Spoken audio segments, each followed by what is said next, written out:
Okay, so today we're going to be painting your bobblehead and your bobblehead's body, and I'm going to start off with a skin tone, and obviously you can do all sorts of skin tones, or if you want to have green skin, I mean, by all means you can. But these colors up here are the general colors I use when I'm making skin tone. Depending on how light or dark you want it to be, you'll add obviously more color. So I'm going to show you how to start. I'm going to use white as a base, and obviously this person that used the white last was pretty messy with it, so I'm just going to kind of grab some of the white from an area. Then I'm going to use brown. Notice I don't have a ton of brown on my brush, and that is definitely too light, but it's much easier to add a little bit more. It's a lot harder to lighten it, so just kind of gradually change your color. The brown, and I like to twist it because that will kind of twist off some of the paint from your brush. Then a lot of times I'll add a little bit of orange and maybe a little bit of yellow. Notice I'm just putting a little bit on the tip. Mix it up. And then the darker you want it to be, obviously keep adding brown, okay? So I'm trying to match it closer to this shade that I had from earlier.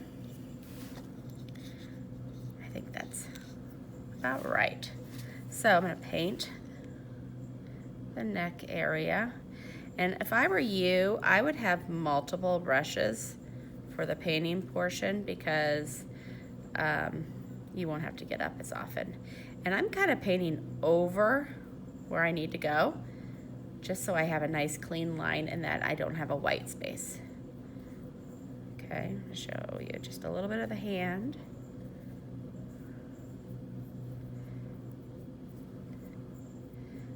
Okay, sometimes you have to kind of jab the paintbrush to get in some of those little areas.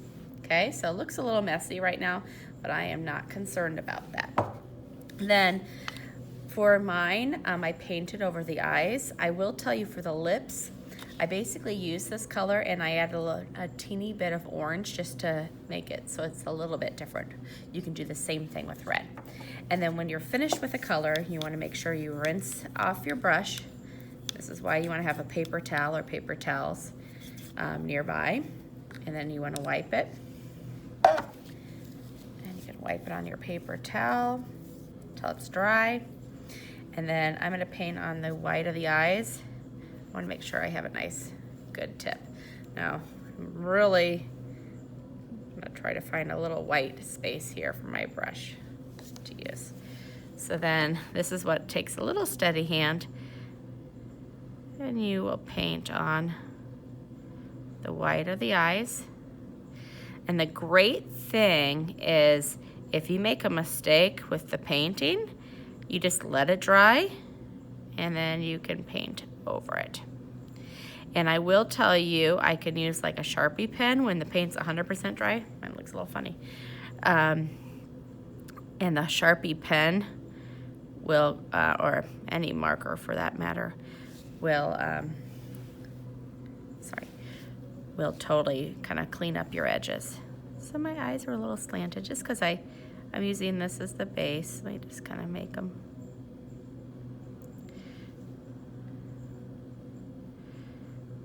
Since I'm a righty, my right side's always going to be a little bit better.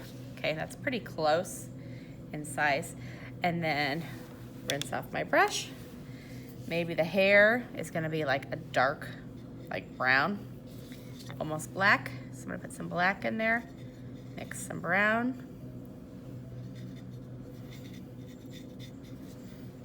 And then since I kind of overpainted some of the skin, I want to make sure I'm a little more careful this time when I'm painting. Now your fingers are going to get a little messy. And that's okay. You can go and wipe them down, or you can just wash them off, whatever you want. And then you can see it. It just takes some time. But like I said earlier, it really is something that dries fairly fast. So if you do make a little mistake, then all you have to do is just let it dry. Don't try adding white to it or another color, because what's gonna happen is you're just gonna smudge it and then make it even wetter, which makes it take that much longer. Now my finger's dirty now, so I have to be very conscious of where I place that finger. And if I do kind of go over a spot I don't want, I just will have to do some touch-ups. Okay, so just take your time on this. When you finish, we'll have obviously some early finishers, but if you do finish early, you're gonna set your project in that designated area. And then I will obviously take care of it. Okay.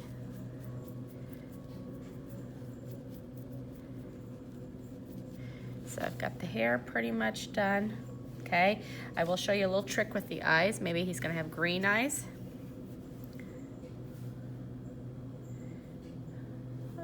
Trying to find a good finger to hold onto. If you just use the tip of your brush, or that backside, I might have put too much on there. Okay, and then literally dot it. Then you have like a perfect circle. Okay, so something to keep in mind. And then I would, if this, I would wash my hands in between each one, because I'm more likely to get stuff all over here. So then I would paint on the outfit here. Make sure you are rinsing, wiping, rinsing and wiping. And then of course drying off your brush before you go to your next color. And you don't necessarily have to have every color doing the color mixing. And I didn't obviously dry off my brush really well because it's a little bit wet. So that little area I've kind of painted over. I now have a clean line showing where one color ends and another color begins. And some of the colors are a little thinner than others, so some of them you may have to do some touch-ups on, and that's fine. Okay, so just take your time, do your best work, and remember, whatever you didn't add with the paint last time, or I'm sorry, with the clay last time, you can always paint it on. Okay, so have fun with it, and take your time. And like with the eyebrows, things like that, I could always draw that on later on too. So try to get as much painted as possible.